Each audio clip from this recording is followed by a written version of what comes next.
అధిష్టానం దగ్గరికి తెలుగుదేశం నుంచి ఎవరు వెళ్ళలేదు, తెలుగుదేశం దగ్గరికి భారతీయ జనతా పార్టీ నుంచి ఎవరు రాలేదు. పొత్తుల గురించి మధ్యలో పవన్ కళ్యాణ్ కూడా బీజేపీ వాళ్ళు ఏం అడుగుతున్నారో ఎప్పుడు కనుక్కుని చెప్పలేదు చంద్రబాబు గారికి. అలాగే చంద్రబాబు గారు ఏమి ఇస్తానన్నారో బీజేపీకి ఏం చెప్పలేదు.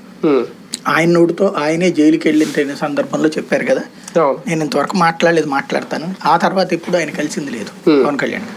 కాబట్టి ఈ రోజు వరకు పోనీ ఇక్కడ కలిస్తే చెప్తారు కదా, కలవలేదు.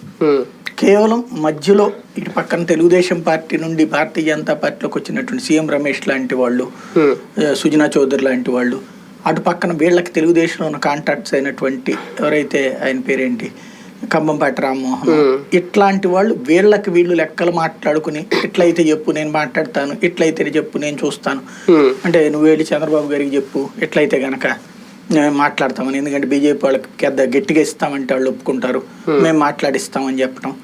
అదే సందర్భంలో కంబంపాటి ఇట్లా మరి వాళ్ళు అంటున్నారు ఏంటంటే పవన్ కళ్యాణ్తో సంబంధం లేకుండా డైరెక్ట్గా మనకు మాట్లాడే ఛాన్స్ వస్తుంది కదా వీళ్ళు చేసి పెడితే అనేటువంటిది వీళ్ళ ప్రయత్నాలు ఇవి నడిచినాయి. వాస్తవంగా ఇది ఆయా అధిష్టానాలతో సంబంధం లేని కథ ఇప్పటిదాకా జరిగింది. ఇప్పుడు తొలిసారి అధికారికమైనటువంటి మీటింగ్ జరుగుతుంది. అంటే ఎంతవరకు మధ్యవర్తులు ఏమైనా పావులు కదుపుకుంటారా? ఏం లేదు. ఇప్పటిదాకా ముక్క డైరెక్ట్గా మొన్న శివప్రకాష్ జీ ఎవరైతే ఆంధ్రప్రదేశ్ వ్యవహారాల ఇన్ఛార్జి